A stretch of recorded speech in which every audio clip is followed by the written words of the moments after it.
Mumbai police ने drugs को लेकर एक बड़ा भांडाफोड़ किया है। कर्नाटका के एक बड़ी फैक्ट्री में ड्रग बस्ट किया है। मुंबई पुलिस ने तकरीबन 500 करोड़ के मैफेड्रिन ड्रग, जो एमडी ड्रग्स के नाम से जाने जाते हैं, उसको पकड़ा है। ये ऑपरेशन अभी भी चल रहा है। मुंबई और कर्नाटक में ये बड़ा ऑपरेशन मुंबई पुलिस ने किया है। इस समय पूरी डिटेल जानने के लिए जो इस ऑपरेशन लीड कर रहे थे डीसीपी दत्ता नलाडवी जी, उनसे बात करते हैं।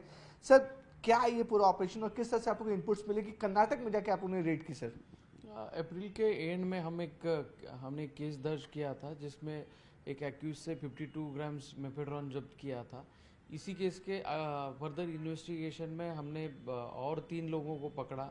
जो फोर्थ एक्यूज था उसके इंटरोगेशन में रिवील हुआ कि मैन्युफैक्चरिंग जो है मैसूरू के आसपास चल रही है। तो इसी इंफॉर्मेशन के बेसिस पे एक टीम वहाँ पे भेजी गई और लोकल पुलिस स्टेशन की हेल्प से वहाँ पे रेड कंडक्ट की गई।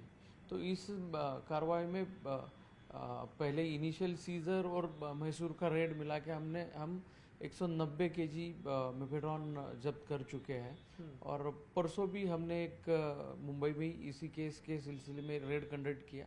उसमें 22 केजी मेफेड्रॉन और मेफेड्रॉन मैन्युफैक्चर करने के लिए जो केमिकल्स की आवश्यकता होती है वो हम अब तक सीज कर चुके हैं। सर, हम ओवरऑल वैल्यूएशन की बात करेंगे तो कितनी वैल्यूएशन है इसकी इंटरनेशनल मार्केट में? कितने करोड़ की जो ड्रग्स है आपने जब्त किया अभी तक? इसकी वैल्यूएशन जो है इंटरनेशनल मार्केट में 400 करोड़ से ज़्यादा है, और जिसमें तैयार किया हुआ मेफेड्रॉन और बाकी जो केमिकल्स है वो भी इंक्लूडेड है। कितने आरोपी अरेस्ट हुए हैं सर? क्या कर्नाटक से और मुंबई मिला कितने आरोपी अरेस्ट हुए हैं सर? अब तक इस केस में 8 आरोपी हम अरेस्ट कर चुके हैं, और बाकी एक्यूज का रोल भी वेरीफाई किया जा रहा है बाकी लोगों का। और इन्वेस्टिगेशन में जैसे जैसे प्रोग्रेस होगी वैसे नंबर ऑफ अरेस्ट बढ़ सकेंगे। सर, इनका मॉडल्स क्या था? मतलब ये एमडी ड्रग्स किसके लिए बना रहे थे? खासकर ये गोवा, महाराष्ट्र सबसे हाई कंजम्पशन स्टेट है, तो ये सिर्फ इन्हीं 2 स्टेट को टारगेट कर रहे थे कि ये पूरा इंटर स्टेट या फिर इंटरनेशनल गैंग ये ऑपरेट कर रहे हैं? अब तक की इन्वेस्टिगेशन से यही रिवील हुआ है कि ये जो मेफेड्रॉन मैन्युफैक्चर किया जाता था वो मुंबई में लाया जाता था और यहाँ से मुंबई और मुंबई के आउटस्कर्ट्स में ही डिस्ट्रीब्यूट किया जाता था। बाकी डिस्ट्रीब्यूशन चेन्स और इसमें इन्वॉल्व लोगों के बारे में हमारा इन्वेस्टिगेशन अभी जारी है। ओके सर, एक और क्वेश्चन, क्या किस फॉर्म में ये ड्रग्स होते? लिक्विड फॉर्म से होते थे? क्योंकि एमडी टैबलेट और सिंथेटिक ड्रग्स भी आते हैं और कागज के टुकड़े भी होते हैं। किस फॉर्म में ये सब बनते थे और किस फॉर्म में आप लोगों ने पकड़ा इसको?